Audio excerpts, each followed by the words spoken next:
दृश्य देख करके तुरंत बाण उठाए कि कौन हो तुम, बोलो मेरे राज्य में इस तरह का अन्याय गाय के ऊपर और बैल के ऊपर तुम लोग कर रहा है, मेरे तीर का शिकार तुम लोग हो गया। कलयुग धूर्त चलाक वह तुरंत शरणागत हो जाता है, मेरी प्राण की रक्षा करे। अब तो मारने चले थे, शरणागत हो गए। शरणागत को रक्षा करना है, कहते मेरे राज्य में तुम न रह सकते हो। तो कहाँ रहूं? तो जहाँ हिंसा हो, जहाँ व्यभिचार हो, जहाँ पर जुआ हो, जहाँ पर ब्रह्म हत्या हो, इन जगहों पर तुम रहना। जहाँ पर असत्य भाषण हो, झूठ गवाही हो, इन जगह पर का तुम रहो। कहते सब जगह तो आपके राज्य के प्रभाव से कहीं तो ये सब अब होता नहीं। तो अंत में जात रूपम अदात, सोना में तुम्हारा निवास होगा।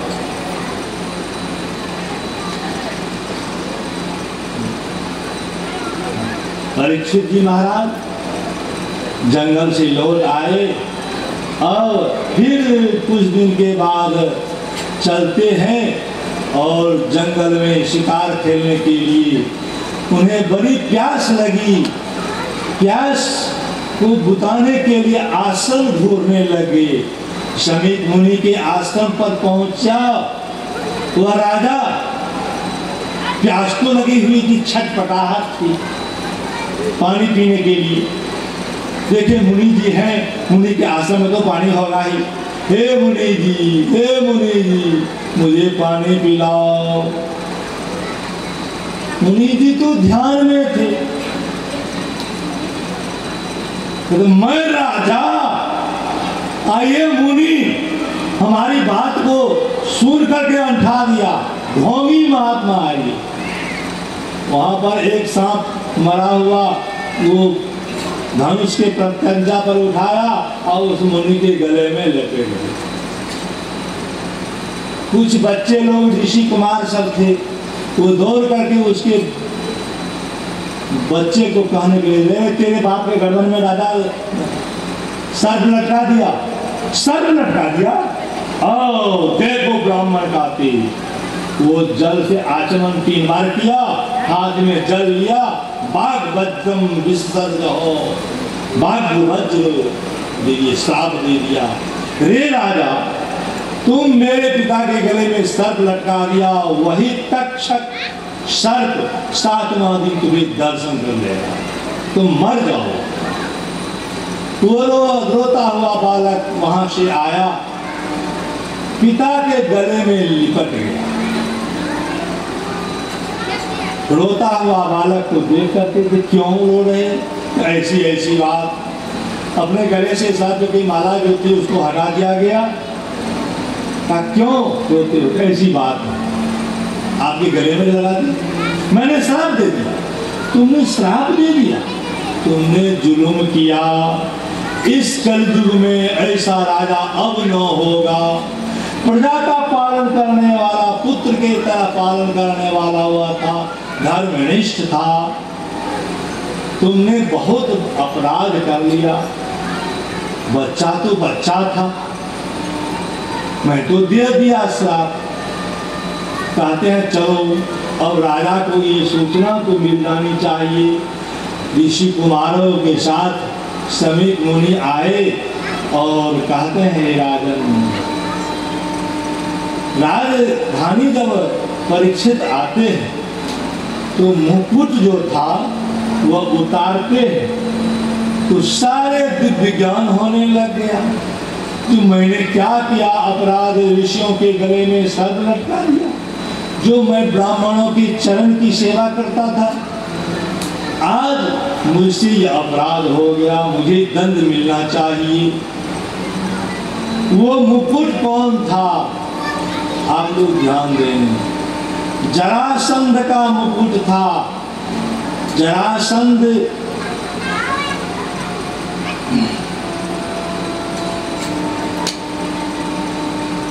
भीम और अर्जुन और कृष्ण तीनों मिल करके जब जरासंध का उद्धार किए तो जरासंध का बेटा था सहदेव। सहदेव ने वो अपने पिता का मुकुट जो था भगवान को दिया। भगवान कहते हम राजा है लेंगे, भगवान न लिए, तो वो मुकुट मिल गया भीम को। भीम आए, आपने बहुमूल्य मुकुट था वो तिजोरी में, कोषागार में रख दी। वही मुकुट पहन करके ये गए हुए थे जिसमें कलयुग प्रवेश कर गया और परीक्षित की बुद्धि भ्रष्ट हो गई। जब परीक्षित राजा की बुद्धि भ्रष्ट हो जाए, जिस परीक्षित के दर्शन देने वाले श्याम सुंदर, पेट में रक्षा करने वाले अर्जुन के पौत्र, ऐसे महात्मा परीक्षित की बुद्धि यदि भ्रष्ट हो जाए तो हम लोगों की कैसी बुद्धि। हम लोग सोना चोरी चोरी करके और गहना बनाते हैं, औंठी बनवाते हैं, मुकुट बनाते हैं, बहुत कुछ करते हैं। वो बुद्धि से क्या होगा? असद विचार होगा। न्यायोपार्जित संपत्ति यदि है तब तो विमल बुद्धि रहेगी। अन्यायोपार्जित यदि संपत्ति है तो आपको कलयुग प्रवेश करेगा। जिस संपत्ति में हत्या हो कलयुग प्रवेश, जिस संपत्ति में जुआ हो कलयुग प्रवेश, जिस संपत्ति में व्यभिचार हो उसमें कलयुग प्रवेश। इसलिए इस कथा से सबको सतर्क रहना चाहिए। जो पवित्र अन्न, पवित्र आभूषण, पवित्र वस्तु का ही उपयोग करें, जो बुद्धि विमल बनी रहे। बोले वृंदावन बिहारी लाल की जय। कथा का प्रसंग, मनुष्य मरने वाले को क्या करना चाहिए? किम स्मर्तव्यम, क्या स्मरण करूं? कीर्तितव्यम, किसकी कीर्ति करूं? गंगा के तट पर आ गए मरने के लिए, सारे ऋषिगण सब आ गए हैं सांत्वना देने के लिए, जिज्ञासा करने के लिए। उसी जिज्ञासा के मध्य में सुखदेव जी महाराज आ रहे हैं। छोटे छोटे बच्चे जो थे, नंग धरंग श्याम सुंदर, मुख से कांति निकल रही है, कोई ढेपा, कोई गर्दा, कोई फेंक रहा है। सुखदेव जी उस सभा के बीच में पहुंचते हैं। पहुंचते ही उन्हें सिंहासन दिया गया, राजा अभिवादन किया, सब खड़े हो गए। जब सब खड़े हो गए स्वागत करने के लिए, जो बच्चे ढेले चलाए, गर्दा फेंके, वे सब भाग गए। अरे कोई विशिष्ट आदमी है। परीक्षित जी महाराज प्रश्न करते हैं, हे सुखदेव जी महाराज, आप मेरी भाग्य से आ गए हैं, आपके दर्शन से हमारे कल्याण होने वाला है, इसलिए मुझे विश्वास हो गया आपके आगमन से हमारा कल्याण निश्चित है। प्रश्न हो गया। प्रश्न कृतो लोक हेतु नृपा, आपका प्रश्न बहुत श्रेष्ठ है, लोगों के भी हितकर है। इस लोगों के हितकर यह प्रश्न आपने किया, यह श्रेष्ठ प्रश्न।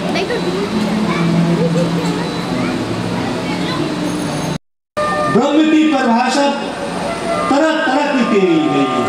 हम ब्रह्म, आकाश को ब्रह्म कहा गया है, अन्नम ब्रह्म, अन्न ब्रह्म, अपर ब्रह्म। तो पर ब्रह्म के बारे में गीता में कहते हैं जो परब्रह्म कहाँ रहते हैं, आप लोग बताइए। तो अर्जुन को कहते हैं जो हे अर्जुन, ईश्वरः सर्वभूतानां हृदयेर्जुन तिष्ठति। सबके हृदय में वो परमात्मा, परब्रह्म परमात्मा रहता है, हृदय में। ईश्वरः सर्वभूतानां, सब प्राणिनां, सर्व प्राणिनां हृदय तिष्ठति। आस्था धातु है रहने अर्थ। अब आप लोग समझ गए होंगे भगवान परमात्मा, परब्रह्म परमात्मा नारायण कहाँ रहते हैं? हृदय में, सबके हृदय में रहते हैं। स्तब्ध ब्रह्म कहाँ रहता है? सबसे नीचे, अंडकोश के नीचे एक शून्य प्रदेश है जिसमें स्फोट ब्रह्म रहता है, शब्द ब्रह्म रहता है, जिस शब्द ब्रह्म के स्फोट से परब्रह्म की प्राप्ति होती है। सो कहते हैं तुम रथ के ऊपर बैठो, तुम रहे रथ नीचे, लोग भला बुरा कहे, यह कौन सही है। वो शून्य प्रदेश में वे कृष्ण रह रहे हैं, नीचे बैठ करके, और जीव को ऊपर बैठाते हैं हृदय प्रदेश में। लोग भला कहे बुरा कहे, वे रथ को हाँक रहे हैं जीव के कल्याण के लिए। उसी तरह से परमात्मा इस शरीर को चला रहे हैं। अहम वैश्वानरो भूत्वा प्राणिनां देहमाश्रितः, प्राणापान समायुक्ता पचाम्यन्नम चतुर्विधम्। भगवान कहते हैं मैं सबके पेट में मैं हूँ। ईश्वरः भगवान है। वैश्वानरो भूत्वा, अहम वैश्वानरो भूत्वा, वैश्वानर आग बन करके सबके पेट में रहता हूँ। प्राण वायु और अपान वायु के द्वारा मैं उस अन्न को पचाता हूँ। पचामी वायु जो है, प्राण वायु ऊपर है, अपान वायु नीचे है। कड़ी की तरह ऐसे ऐसे श्वास चलता है, श्वास लेता गिरता, श्वास लेता गिरता है। ये क्या है? प्राण अपान वायु की प्राणायाम है। उस प्राणायाम से चतुर्विधम अन्नम अहम पचामी। लोग खाते जो है, जो कुछ अलाया बका फलना चिलना अगरम बगरम सान बटोर करके मुंह में दिया, निकल कड़वा, तीता, लवंग, रूखा, कड़ा, सबको निकल जाता है। उस अन्न को भगवान पीस पीस करके रस तैयार करते हैं, और उस रस से खून बनता है, मज्जा बनती है, मांस बनता है, रज वीर्य बनता है। सब जगह डिस्ट्रीब्यूट करते हैं। ये किसका काम है? भगवान का काम है। हम लोग क्या करते हैं? आप लोग जाते हैं थाली में बजोड़ करके साथ ढाकेल देते हैं नीचे करके, और उसके बाद रस कौन तैयार करता है? कभी सोचे हैं? कुछ नहीं, कुछ नहीं इस विषय पर सोचे हैं। जो अन्न को हम लोग मुंह के नीचे दे दिए, कौन पचाता है? को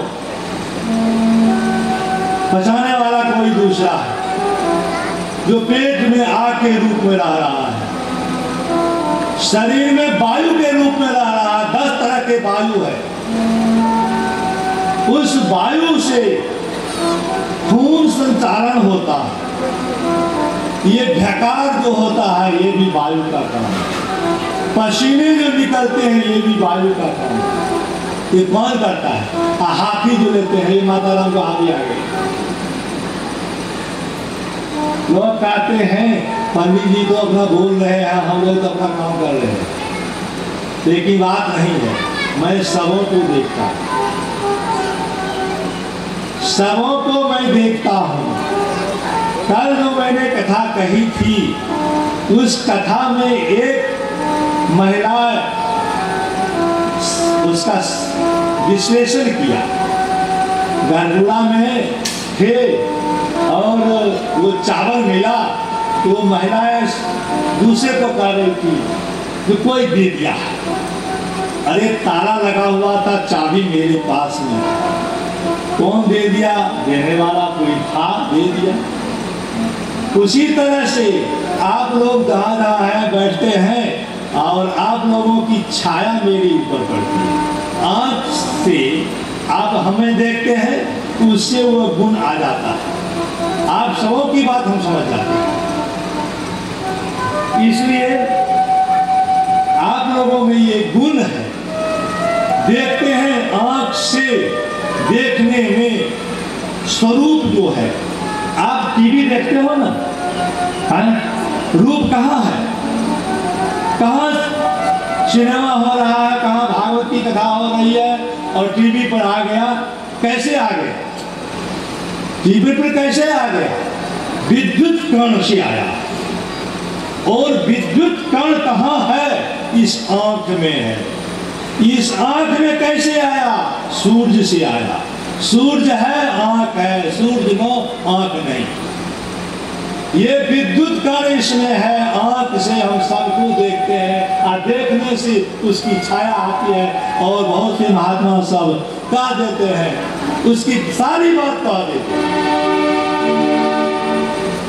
तो कथा के मंच में कभी कभी ऐसी घटना हो गई है, जो लोग खड़े हो जाते हैं, कहते हैं कि हमारी बात कहिए। तो जब कहना शुरू कर दिया तो बगल के लोग कहते हैं महाराज जी अब छोड़ दिया। मैं तो खाली अवगुण बोलता हूँ, गुण तो बोलता नहीं। गुण की व्याख्या छोड़ देता हूँ, अवगुण का नाम बोल दिया। तो लोगों ने कहा कि अब बहुत हो गया, अब छोड़ दीजिए। अब छोड़ गए तो हो छोड़ने के लिए छोड़ देता हूँ। उसी तरह से आपकी आंखें हमारे ऊपर जो पड़ी है, आपकी सारे कर्म की प्रतीक हमारे ऊपर, मैं उसको यदि ध्यान पटल पर आत्मा पर लाऊं तो सारे चीज आपको समझ जाऊंगा। कैसे? जैसे आप समझते हैं, पानी में आप जाओ, अपना मुंह देखो, सारे मुंह देखने आ जाए। क्यों? चित्त शांत है, पानी उजला है, चित्त शांत है, सारी बात आपकी समझ जाए। चित्त में विक्षेप होगा, मैं कहता हूं ये तो तद्गुण विज्ञान है, ये विज्ञान है, कार्य कारण है। तो हमारे सुखदेव जी महाराज कह रहे हैं कि आत्मा हृदय में है, प्रिय है, अर्थ है, उनका भजन करो। और जो भजन नहीं करता है, कहते हैं उसके भगवान के दिए हुए इंद्रियों को भगवान सीज कर लेते हैं। सीज मैंने समझते हैं ना, वापस विले बतोरो क्रम विक्रमांगे नाशेणता कर्णपुटे नरस्य जुवा सती दादुर के वसूता नाचो गाया गाया गाना। कहते हैं ये कान क्या है? तो बील है, बील इसमें सांप प्रवेश करता है। विले बतो रुक्रम विक्रमान जी, नौ सुनता जो भगवान की कथा कान से नहीं सुनता है, उसके कान में विषैले विष के तरह विषय जो है सर्प के रूप में प्रवेश करता है। जुह्वा सती दादुर के रसूता, जिह्वा है, अब भगवान का नाम नहीं लिया, हरे कृष्णा हरे राम नहीं लिया, नारायण नहीं बोला, भगवान की गुणानुवाद नहीं किया, वो क्या हो जाता है? वेग देखे होंगे, मेढक बड़ा बड़ा कर कर कर कर करता रहता है। उसी तरह से आपकी जिह्वा कर कराती रहेगी। जिह्वे कहते हैं दादुर के वसु तो बैठक के समान आपकी योगा हो जाएगी। एक एक अंग पर हमारे सुखदेव जी महाराज परीक्षित को ठोकर देते, कहते हैं आंख बढ़ाई देते नयने। ये आंख जो है, यदि भगवान का दर्शन नहीं किया, विग्रह का दर्शन नहीं किया, यह क्या है? मयूर पंख के आंख है। बढ़ाई देते नयने लिंगानि विष्णु न निरीक्षितो, जी भगवान के विग्रह का दर्शन नहीं किया, वह मयूर पंख की आंख। सावो करो नौ सुरता सफल जाम हरे लसत कांचन कंकड़ों। खूब सुंदर कंगन पहन लिया। कंगन आते हैं ना हाथ में, महिलाएं भी पहनती है, पुरुष भी पहनते हैं कंगन। तो कंगन से हाथ की शोभा नहीं है। खूब सुंदर रत्न दीप डालो, हीरा मोती जवारा लगा दो। सबसे बेस्ट कीमती है पोखराज। भगवान के कंगन में पोखराज था। आगे कथा कहेंगे पोखराज का क्या भगवान ने उसका उपयोग किया। तो ऐसे रत्न को पहन लिया और उस हाथ से भगवान की समर्चा न की, भगवान की पूजा न की। कहते हैं साबो। साबो माने सब मुर्दा का हाथ। जिस हाथ से भगवान की समर्चा न हो वो समझिए मुर्दे की हाथ है। साबो करो लो गुरुता सपर जाम हरे लसद काम चण कंकड़ों। सोना के कंगन पहन लिया, भगवान की पूजा न की, वह समझिए मुर्दे की हाथ है। भारत परम पट्ट किरीट दुष्ट मत्युत्तमांगम ननवेत मुकुंदम। खूब सुंदर रेशमी मुरेठी लगा लिया, मुकुट बना लिया और उस मस्तक से भगवान के चरणार बिंद पर मस्तक झुकाया नहीं। तो वह क्या है? वो मस्तक पर बोझ है, भार। आप लोग तो मुरेठा मानते नहीं है। मुरेठा बांधना चाहिए, पाग रखना चाहिए, टोपी रखना चाहिए, पगड़ी रखना चाहिए। क्यों? पगड़ी क्यों ना हो तो रखूं। माथा, औरतों को माथा झपा हुआ रहना चाहिए। क्यों? कारण है, ये शिखा देखते हैं, इस शिखा में टीक में ब्रह्म तेज है। दुर्वासा जी उसी ने जब कृत्या का उत्पादन किया, टीक पकड़ के नीचे पटक दिया। तेज, इस तेज को आकाश मंडल में सिद्ध चारण गंधर्व आदि घूमते रहते हैं। भूत भी, प्रेत, पिशाच, डाकनी, शाकनी सब आकाश मंडल में घूमते रहते हैं। इसलिए मस्तक हमेशा झपा रहना चाहिए। पाग लोग रखते हैं, टोपी रखते हैं, प्रक्रिया आ रही है। माताएं भी माथा झांप देती है। क्यों? ये शिखा जो है, जो चोटियां जो है, इसमें आपके शरीर के सारे तेज है, उसको ढका रहना चाहिए। आप माथा खोल दीजिए तो भद्रकाली नमोस्तुते।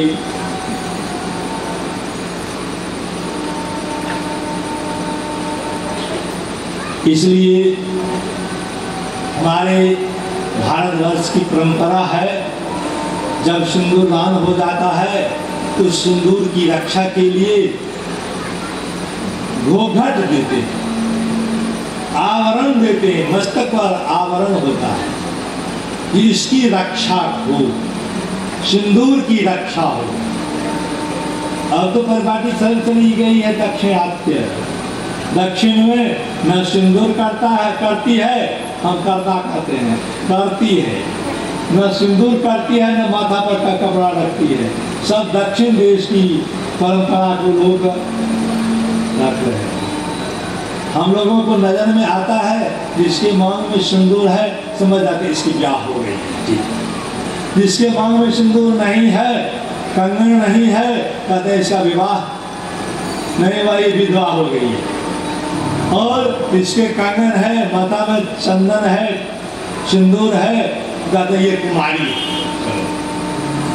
जब दक्षिण भारत गए तो लगा कि सब विधवे, एक के भी मस्तक पर मांग में सिंदूर नहीं, एक के माथा झपा हुआ। मन में कभी कल्पना हुई ये सब लंका के सब जो भगवान राम के युद्ध में मारे गए सब विधवा हो गई, वही सब ये उसी के वंशज सब। मैंने पूछ दिया, ए महिलाओं बताओ तुम लोगों को ब्याह का चिन्ह क्या है, कैसे समझेंगे तुम्हारी ब्याह हो गई है। कहा ये देखते ये मंगलसूत्र, मंगलसूत्र विवाह का लक्षण है। जिसके गले में मंगलसूत्र नहीं उसका विवाह नहीं। तो चिन्ह जरूर रहना चाहिए। उस चिन्ह के, इसी चिन्ह के दरमियान में कुछ लोग हमसे पूछ पाए, जो औरतों को तो विवाह का लक्षण है सिंदूर, और पुरुष वर्ग को क्या है सो बतलाइए। पुरुष का कैसे समझेंगे ब्याह हुआ है ब्याह नहीं हुआ है। कहते पुरुष का भी चिन्ह है, पुरुष का चिन्ह यह है जिसको 2 धागा जनेऊ होता है तो उसका विवाह हो गया, यह प्रतीति है। ब्रह्मचारी को 1 और गृहस्थ को 2 पल्ला। पुरुष का भी आ गया। उसी तरह से जो ढेका पहने समझो इसकी शादी हो चुकी है, और जो कोपीन पहना, कच्छा पहना, ये शादी नहीं हुई, ब्रह्मचारी है। कुछ कुछ लक्षण तो ऐसे हैं, वे सारे लक्षण विघटित हो गया। अब स्त्रियां सब क्या करती है, सिंदूर को बीच में करना चाहिए, कनपट्टी में धारधारी ब्याह कनपट्टी सिंदूर करने लगे। ये स्थानांतरण नहीं होना चाहिए। क्यों? स्थानांतरण करने से फल अच्छा नहीं मिलता। सिंदूर कैसे किया जाए, तो नासिका मूलमारभ्य ललाटांतम लिखे, नाक पर से शुरू करो, ऐसे करके जाओ। साधवा स्त्री जब जाएगी पीपल की पूजा करने के लिए या वर की पूजा करने के लिए, तब वो नाक से शुरू करती है। तो वैवाहिक कार्य जब करती है तब वो नाक पर से सिंदूर करती है। नाक से सिंदूर करने की मतलब यह है कि सारी इंद्रियां जो है, शरीर में जितने नस हैं, वे सब नस जो है हृदय प्रदेश में आता है। हृदय से 101 नाड़ी जो है ऊपर की ओर गई, वो सुषुम्ना नाड़ी, इड़ा नाड़ी, पिंगला नाड़ी। इड़ा और पिंगला के बीच में सुषुम्ना नाड़ी होती है, और वो सुषुम्ना नाड़ी ये मस्तक के सीधे में वो निकलती है। इसलिए वहां पर सिंदूर यहाँ से की जाती है सुषुम्ना नाड़ी को उत्तेजित करने के। तो जो परंपरा आ रही है उसका कोई लक्ष्य होता है, सिंदूर करने का लक्ष्य होता है। यहां से शुरू करो और ले जाओ।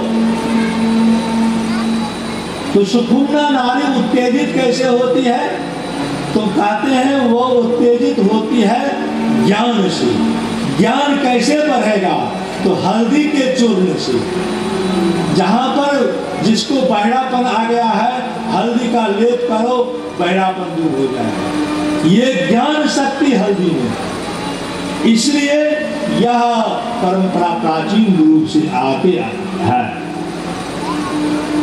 कथा का प्रसंग तो आगे बढ़ जाता है, तो अभी कहना जरूरी हो जाता है, इसलिए बोल देता हूँ। अब चलिए प्रसंग हमारे सुखदेव जी महाराज कह रहे हैं कि नाक की क्या आवश्यकता है?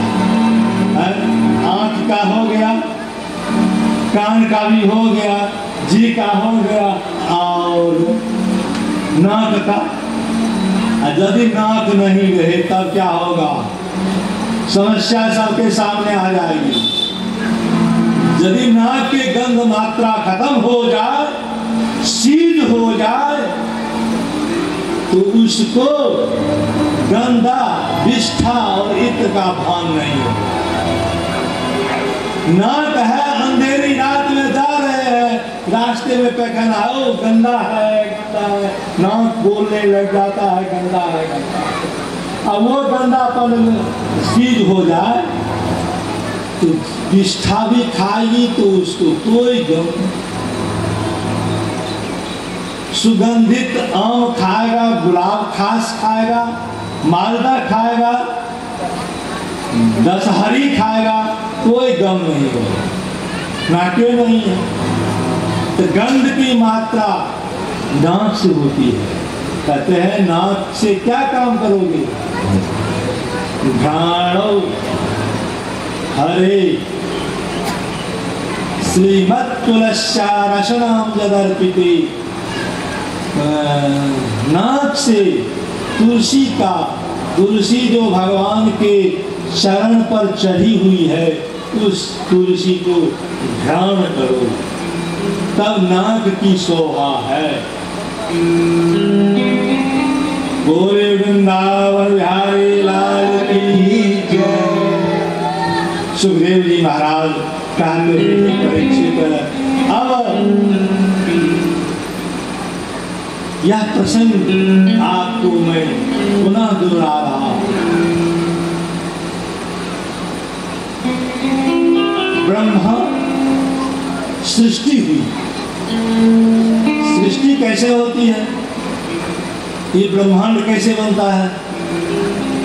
तो उसके बारे में दिए हैं, यथा पूर्वम अकल्पयत, जैसे पहले कल्प में हुआ था, फिर उसको मानस ब्रह्मा स्मरण करते हैं और ब्रह्मांड को स्थापित करते हैं। यह संसार पहले नहीं था, कुछ नहीं था। अहमेव आशम अग्रे, मैं ही पहले था। नान्यत सद सद परम, न पहले सत था और न असत था।